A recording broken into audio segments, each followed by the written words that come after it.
Hey guys, welcome back to the channel 1-2 Steps. So in this video, I'm going to show you how to add commands on Twitch. So it's very simple. First of all, you need to go to any browser you want. Here, I'm going to Chrome browser and search for twitch.tv. So right after that, this is the interface that appears in your profile. So now go to your profile, which is in the top right corner. This is your profile and go to channel.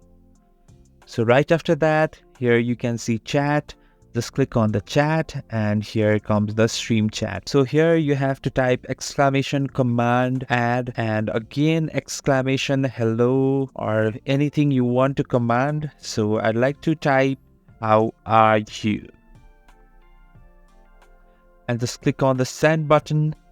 So in this way you can just add command on Twitch. Thanks for watching the video. If you find this video helpful, please subscribe the channel and do not forget to hit the like button.